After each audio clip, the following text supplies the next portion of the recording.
Apparently, we're having some problems with Venezuela now. What's going on here?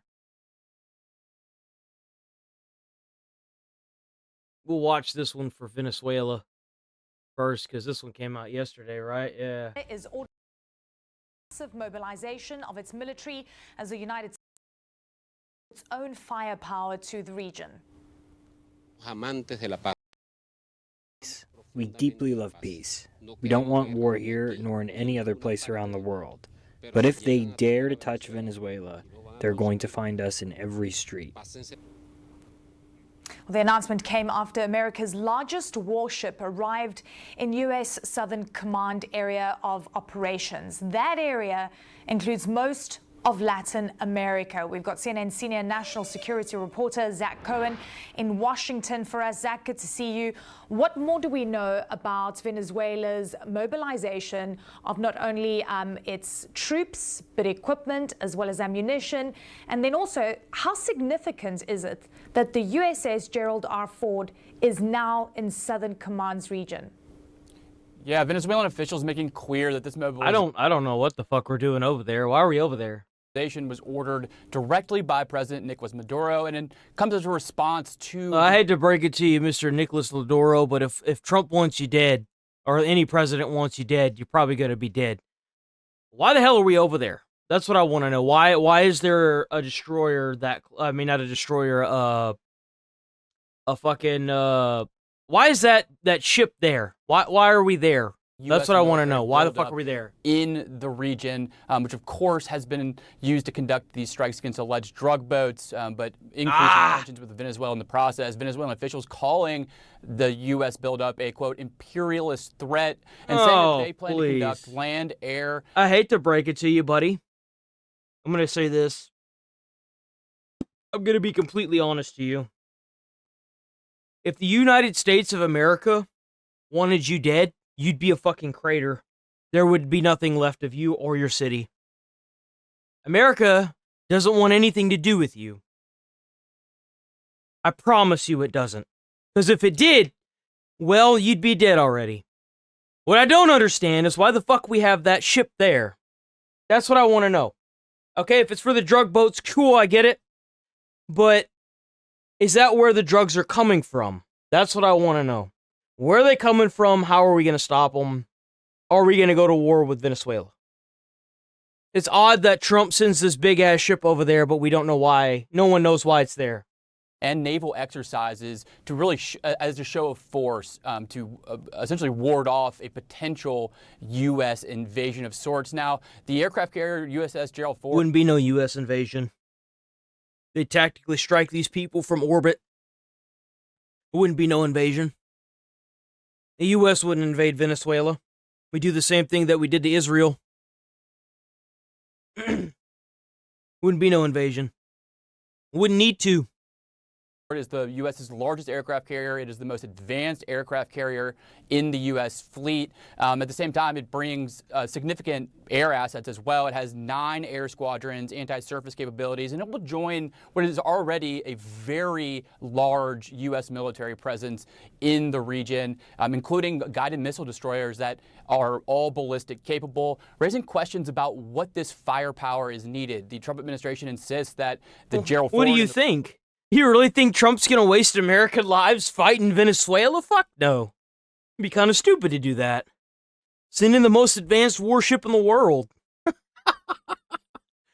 If we have to actually do anything to Venezuela, if you show force, enough lethal force as a deterrent, like what we did when we nuked Hiroshima and Nagasaki, and all you saw was the shadows left behind of a vaporized human being, I guarantee you anybody who has quarrels with the U.S. will think twice.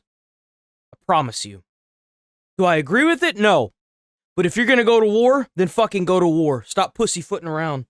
We have the most advanced technology in the world for war, and we have yet to use it. And yet we are getting places cut off from us just for trying to protect our own citizens. As far as I'm concerned, if we have to go to war, I want to see people get obliterated. I don't want to see ground troops. We're past that. That warfare, that livelihood of warfare is over. I want rockets to take the place of the standard soldier. We have no reason to sit there and do a ground invasion when we can pinpoint accurately take out somebody without harming anybody else. The rest of the military assets there are intended to conduct the counter-narcotics mission, the targeting of alleged drug boats. But at the same time, I'm told U.S. officials were unable to tell Congress why they need so much firepower to target small boats. So this uncertainty is still increasing and contributing to the ongoing tensions with Venezuela. Yeah, absolutely. And look, a lot of people looking on and wondering whether this means some kind of confrontation down the line. But we know that the undercurrents of a lot of what we've been seeing. I mean, if the boats that are being blown up in the ocean are coming from Venezuela and the drugs are coming from Venezuela, then we're gonna have a problem with fucking Venezuela. Straight up. I absolutely agree with that. If the boats keep coming from Venezuela, then we should just fucking tactically nuke those fuckers from orbit and call it a day. That's exactly what I think. Anytime those drug boats make landfall in U.S. soil, they kill 50, 60,000 people. And it's not just the drugs that kill them, it's the fact that they're laced with fentanyl, which is poison. The way it's released into the general population is a form of poison, because if you get cocaine and it's laced with fentanyl and it kills you, well, you were just poisoned. I hate to break it to you. Now, doing drugs in general is bad, sure. But if you get a drug and it's laced with something else that's way more dangerous and deadly, and you don't know it, you've effectively been poisoned. And that's why they're taking out these boats. Is that Caracas does believe that Washington is seeking regime change, something we've even heard from President Trump in sort of nuanced terms. But what are your sources telling you?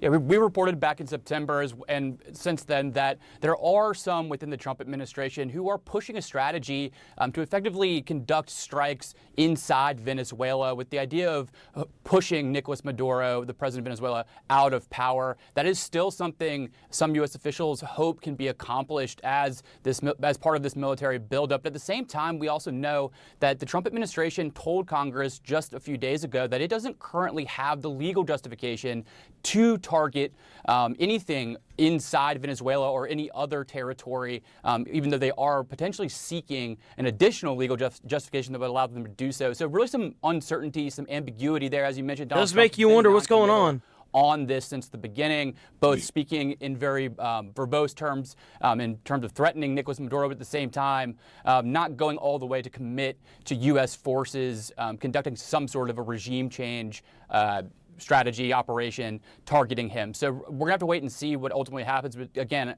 there's really a lot of questions as to what all this U.S. firepower, a significant piece of the U.S. Navy, what it is doing there and why it's needed, which is, again, is stoking the questions about. That's why it's needed. Trump's going to get the thing that he wants, which is going to be to make that fucker change hands to somebody else who's going to be more competent.